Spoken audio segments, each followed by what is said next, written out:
Voici pourquoi vous devriez parler moins et utiliser le pouvoir du silence. J'ai toujours été une personne très introvertie. Et lorsque je sortais et que je voyais les personnes les plus populaires, je remarquais « Ah, ils parlent tellement !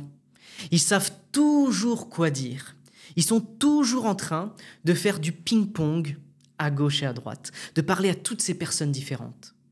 Je devrais leur ressembler davantage. » Pendant un certain temps, je n'ai fait qu'essayer de parler le plus possible. Je pensais que ça allait me rendre très très populaire, parce que je parlais plus.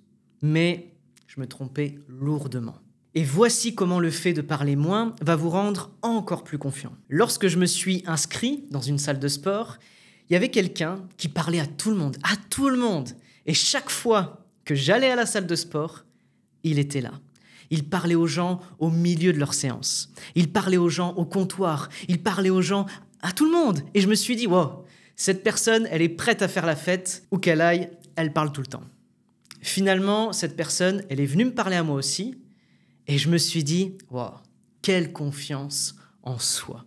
Et lorsque je le rencontrais dans certaines activités sociales de la salle de sport, il n'arrêtait pas de parler. À tel point que je me suis dit, peux-tu te taire et me permettre de penser et d'être en paix? Et je me suis rendu compte que plus il parlait, moins j'avais de valeur pour lui et ce qu'il avait à dire.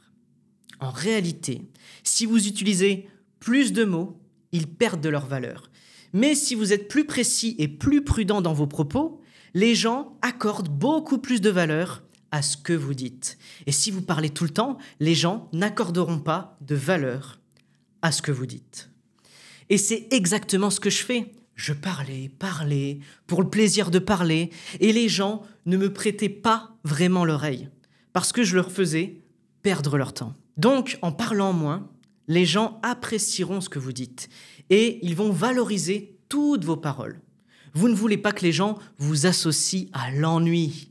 Et la deuxième chose que j'ai apprise en m'entraînant à parler en public, c'est que je participais à un atelier d'improvisation et qu'il y avait ce que l'on appelle des sujets de table, c'est-à-dire qu'on vous posait des questions sur place auxquelles vous n'étiez pas préparé et vous deviez parler tout de suite, en improvisation totale. Et chaque fois que je montais sur scène et qu'on me posait une question à laquelle je n'étais pas prêt, je ressentais vraiment ce besoin de parler immédiatement, de dire quelque chose là tout de suite maintenant, de trouver des éléments immédiatement. Et j'ai remarqué que lorsque je faisais ça, je parlais. Je disais beaucoup de choses, mais je ne savais pas vraiment où j'allais. Je parlais de ceci, puis de cela, puis de ceci et de cela, et il n'y avait aucune cohérence dans ce que je disais. Et j'ai demandé à mon coach, je lui ai dit, je ne sais pas, quel est le problème?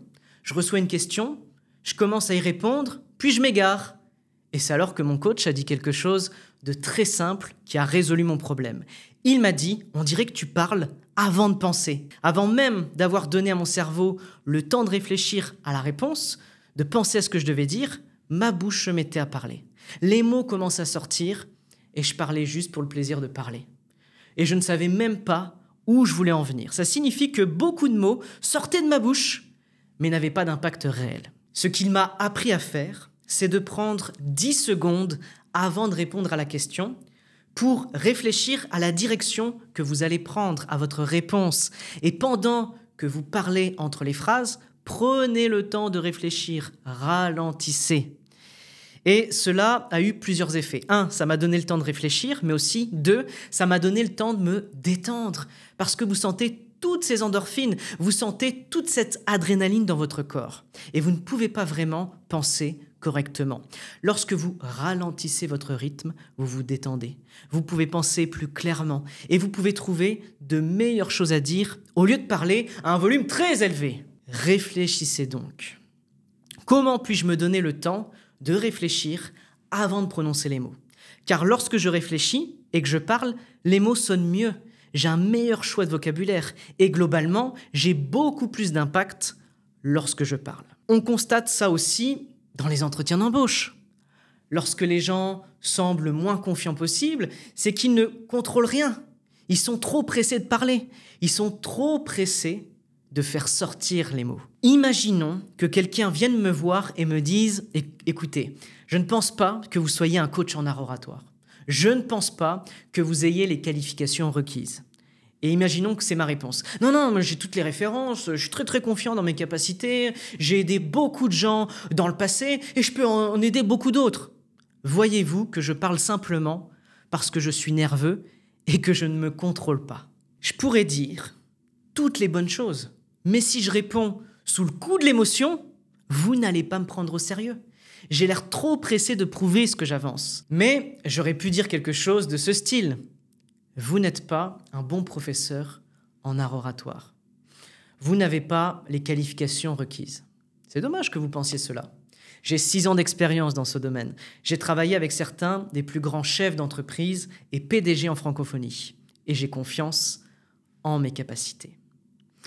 Le simple fait d'être en contrôle, de prendre le temps de s'exprimer, ça donne l'impression d'être beaucoup plus sûr de soi. Il faut également tenir compte du langage corporel, car la plupart du temps, c'est le corps qui donne le ton en premier. Notre corps réagit avant même que les mots ne sortent. Par exemple, « Pourquoi n'as-tu pas remis ton projet à temps ?»« Oh non, j'étais censé le faire à temps, maintenant je l'ai rendu, c'est bon. » Avant même que je ne dise quelque chose de significatif, la réaction de mon corps vous a déjà permis de tirer une conclusion sur mon niveau de confiance dans cette situation. Tout se résume donc à une question de contrôle. Dans quelle mesure contrôlez-vous vos propres mouvements? Ça montre que vous n'êtes pas ébranlé, que vous n'êtes pas facilement déstabilisé. Les personnes qui ont confiance en elles peuvent supporter la pression. Mais lorsque nous ressentons le besoin de parler, lorsque nous sommes si impatients de sortir nos mots, ça montre que nous n'avons pas le contrôle et que nous ne pouvons pas nous maîtriser sous la pression. Si nous ne pouvons pas nous maîtriser sous la pression, nous n'avons pas de grande qualité de leadership. Robert Greene mentionne dans son livre « Les 48 lois du pouvoir » la loi numéro 4.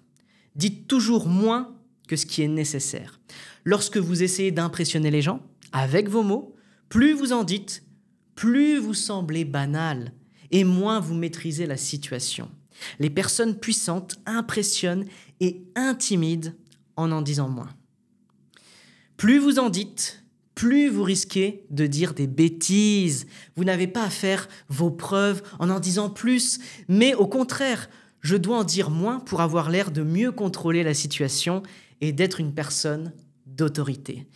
Et j'ai également travaillé dans la vente et l'une des plus grandes leçons que j'ai apprises à ce sujet, c'est qu'il n'est pas de mon ressort de dire plus de choses pour convaincre l'autre personne. En réalité, tous les meilleurs vendeurs font une chose. Ils écoutent plus qu'ils ne parlent. Ils écoutent plus qu'ils ne parlent. Ils suivent même leurs statistiques. Combien de temps ai-je parlé? Combien le prospect parle-t-il?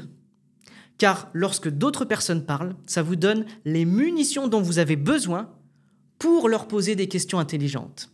Et si vous vous contentez de dresser une liste de choses à dire, vous ne répondez pas vraiment à ce qu'ils veulent entendre. Et lors d'une négociation ou d'une conversation, si vous souhaitez instaurer un climat de confiance, vous devez poser des questions, faire parler votre interlocuteur et prêter attention à votre écoute.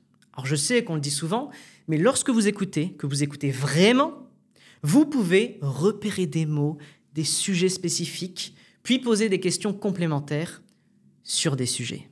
Vous ne vous contentez pas de poser les questions que vous leur posez. Vous posez les questions en montrant que vous êtes attentif à ce qu'ils disent et que vous leur permettez de combler les lacunes. Ça va vous permettre de mieux connaître la conversation et de mieux établir un lien entre vous et l'autre personne. Et c'est également ce que fait tout bon leader. Il crée cet espace sûr pour permettre aux autres de s'exprimer. Si vous êtes un leader dans une réunion, que vous parlez tout le temps, que vous avez une présence dominante, ce qui a tendance à se produire, c'est que personne d'autre ne peut rivaliser avec votre énergie. Personne d'autre ne peut rivaliser avec votre aura dominante. Alors ils ne parlent pas, parce qu'ils ne se sentent pas en sécurité pour le faire. Beaucoup de gens font cela en se disant « Je dois être la personne la plus dominante de la pièce. Je dois parler le plus possible. Je dois avoir l'air de la personne la plus alpha ici. » Mais je me suis rendu compte que cela ne faisait qu'étouffer tout le monde. Personne ne veut participer parce qu'il a l'impression que vous êtes meilleur que lui, ou du moins que vous essayez d'être meilleur que lui. Au lieu de cela, vous pouvez mener la conversation, tout en laissant aux autres la possibilité de la compléter. Ça vous donne des données pour travailler sur les questions à poser, sur la manière de faciliter la conversation, et vous avez l'air beaucoup plus patient, beaucoup plus empathique et beaucoup plus confiant. La dernière raison pour laquelle vous devriez parler moins, c'est que cela vous permet de réduire la pression à laquelle vous devez faire face. Je me souviens qu'à l'époque où j'animais des ateliers d'art oratoire, je me disais « Oh mon Dieu, je dois parler pendant 2 heures, je dois les tenir en haleine. » Et ce que je faisais pendant ces 2 heures, c'est que j'enchaînais les histoires, les trucs, les astuces et les exercices. Je m'arrêtais pas de parler. Je me sentais tellement sous pression. Il faut continuer à parler pour garder leur attention. Mais voici ce que j'ai découvert. Plus vous les incitez à faire quelque chose, plus il vous est facile de parler et de créer un impact. Il peut s'agir de poser une question à laquelle ils peuvent répondre par une anecdote. Il peut s'agir de faire la démonstration d'un exercice ou d'une activité parmi les participants dans le cadre d'une prise de parole en public, de sorte que vous n'ayez pas parlé de l'exercice ou de l'activité. Vous devez choisir des sujets dans lesquels votre interlocuteur est compétent ou dont il a envie de parler. S'il veut parler de ce sujet, il comblera le vide. Il parlera davantage parce qu'il aime parler de ce sujet-là. Mais si vous parlez du temps qu'il fait et de ce qu'ils font pour vivre, personne ne veut parler de ça, la plupart du temps. Vous n'obtiendrez donc pas beaucoup d'informations de la part des gens. L'une des choses que j'aime faire, c'est de poser des questions qui commencent par un quoi ou un comment. Qu'est-ce qui vous a poussé à créer votre propre société de marketing ? Comment vous êtes-vous lancé dans la création de contenu ? Et les réponses à ces questions sont des histoires. Et parce qu'ils racontent une histoire à propos d'eux-mêmes, ils seront beaucoup plus passionnés par le sujet. Ils prendront beaucoup plus de temps. Et vous aurez moins de pression pour poursuivre la conversation. Et c'est ainsi que lorsque vous parlez moins, vous avez l'air plus sûr de vous. Maintenant, si vous voulez devenir un excellent communicant, en organisant vos idées, en développant une voix puissante et en gérant votre stress au quotidien, alors je vous invite à cliquer sur le lien juste en dessous de cette vidéo pour accéder à mon programme 100% offert avec 1 heure de contenu sur la prise de parole en public. Nous allons voir un cadre simple à appliquer pour transmettre clairement votre message. Je vais vous révéler également 4 exercices puissants pour obtenir une diction parfaite et bien plus encore. Si ça vous intéresse, le lien est dans la description de la vidéo.